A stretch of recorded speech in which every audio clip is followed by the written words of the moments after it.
നമസ്കാരം. വൻ ഭൂരിപക്ഷത്തിൽ വയനാട്ടിൽ നിന്നും വിജയിച്ച് പാർലമെന്റിലേക്ക് രാഹുലിനും പ്രതിപക്ഷത്തിനും കരുത്തു പകരാനായിട്ട് ഇപ്പോൾ പ്രിയങ്ക ഗാന്ധി കൂടി എത്തിയതോടുകൂടി ശരിക്കും BJPയുടെ ഉറക്കം അത് കെടുത്തിയിട്ടുണ്ട്. പ്രിയങ്കയെ അയോഗ്യയാക്കാനുള്ള സർവ്വ അടവുകളും ഇപ്പോൾ പയറ്റിക്കൊണ്ടിരിക്കുകയാണ് BJP നേതൃത്വം. എന്നാൽ BJPയുടെ ഈ തന്ത്ര നീക്കത്തിൽ പ്രിയങ്കയെ തെരഞ്ഞെടുപ്പ് കമ്മീഷന് തൊടാനാവുന്നേയില്ല.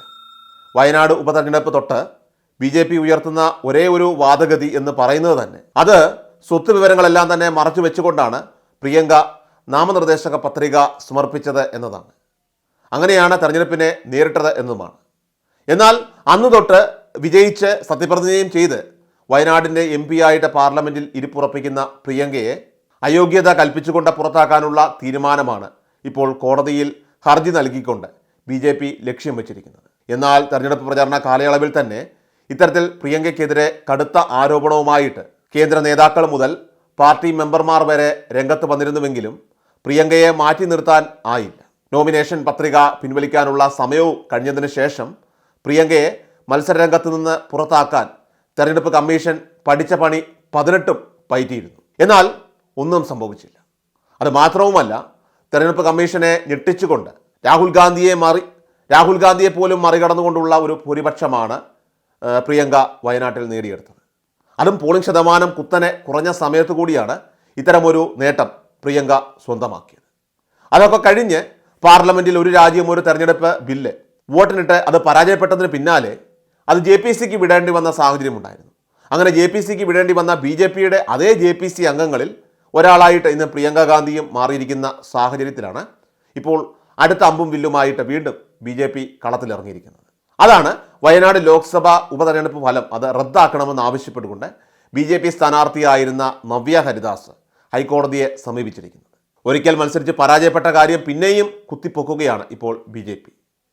പ്രിയങ്ക ഗാന്ധിയുടെ നാമനിർദ്ദേശക പത്രിക അത് തെരഞ്ഞെടുപ്പ് പെരുമാറ്റച്ചട്ടത്തിന് വിരുദ്ധമാണെന്നാണ് നവ്യ ഹരിദാസിൻ്റെ ഹർജിയിൽ പറയുന്നത്. 54 കോടി രൂപയുടെ സ്വത്തുണ്ടെന്ന വിവരങ്ങളാണ് പ്രിയങ്ക നൽകിയത്. എന്നാൽ ഈ വിവരങ്ങളെല്ലാം തന്നെ തെറ്റാണെന്നാണ് പ്രിയങ്കയ്ക്കെതിരെ മത്സരിച്ചിരിക്കുന്ന BJP സ്ഥാനാർത്ഥി നവ്യ ഹർജിയിൽ പറയുന്നത്. ഇത് കൂടാതെ സ്ഥാനാർത്ഥിയുടെയും കുടുംബാംഗങ്ങളുടെയും സ്വത്ത് വിവരങ്ങൾ മറച്ചുവെച്ചെന്ന് ഹർജിയിൽ ആരോപിക്കുന്നുണ്ട്. തെരഞ്ഞെടുപ്പ് സംവിധാനത്തെയും അതോടൊപ്പം തന്നെ രാജ്യത്തെയും കബളിപ്പിക്കാനാണ് പ്രിയങ്ക ഗാന്ധി ശ്രമിച്ചതെന്നുമാണ് ഹർജിയിലെ ആരോപണം. തെരഞ്ഞെടുപ്പ് പ്രചാരണ സമയത്ത് പ്രിയങ്ക ചട്ടങ്ങൾ ലംഘിച്ചുവെന്നും ഹർജിയിൽ പറയുന്നുണ്ട്. ഇതെല്ലാം കണക്കിലെടുത്ത് പ്രിയങ്കയുടെ വിജയം അത് അസാധുവാക്കണമെന്നാണ് ഹർജിയിലെ പ്രധാന ആവശ്യം. ഇപ്പോൾ ക്രിസ്മസിൻ്റെ അവധിയാണ്. അതിനുശേഷം ജനുവരി 6-ാം തീയതി കോടതി പുനരാരംഭിക്കുമ്പോൾ ഹർജി പരിഗണിച്ചേക്കുമെന്നാണ് വിവരങ്ങൾ ഇപ്പോൾ പുറത്തു വരുന്നത്. എന്നാൽ ഒരിക്കലൊന്നും കണ്ടെത്താനാവാതെ തള്ളപ്പെട്ടു പോയ ഒരു കേസാണിത്. ആ കേസിൽ ഇനിയും പുതുതായിട്ട് BJPയെ സംബന്ധിച്ച് കൂട്ടിച്ചേർക്കാൻ നിലവിലൊന്നുമില്ലാത്ത സാഹചര്യത്തിൽ എന്തിനാണ് നവ്യയെ ഇറക്കിയത് എന്ന ചോദ്യത്തിന് കൃത്യമായിട്ടുള്ള ഒരു ഉത്തരം അതിപ്പോൾ ഈ ഹർജിക്കാരിക്ക് പോലുമില്ല എന്നുള്ളതാണ് വസ്തുത. അതുകൊണ്ട് തന്നെയാണ് ഈ വിഷയത്തിൽ ഇനി പ്രിയങ്കയെ തൊടാനായിട്ട് തെരഞ്ഞെടുപ്പ് കമ്മീഷനെ കൊണ്ടാവില്ല എന്ന് പറയാനുള്ള പ്രധാന കാരണം. എല്ലാ ദിവസവും വാർത്തകൾക്കായി സബ്സ്ക്രൈബ് ചെയ്യുക, ഫോളോ ചെയ്യുക.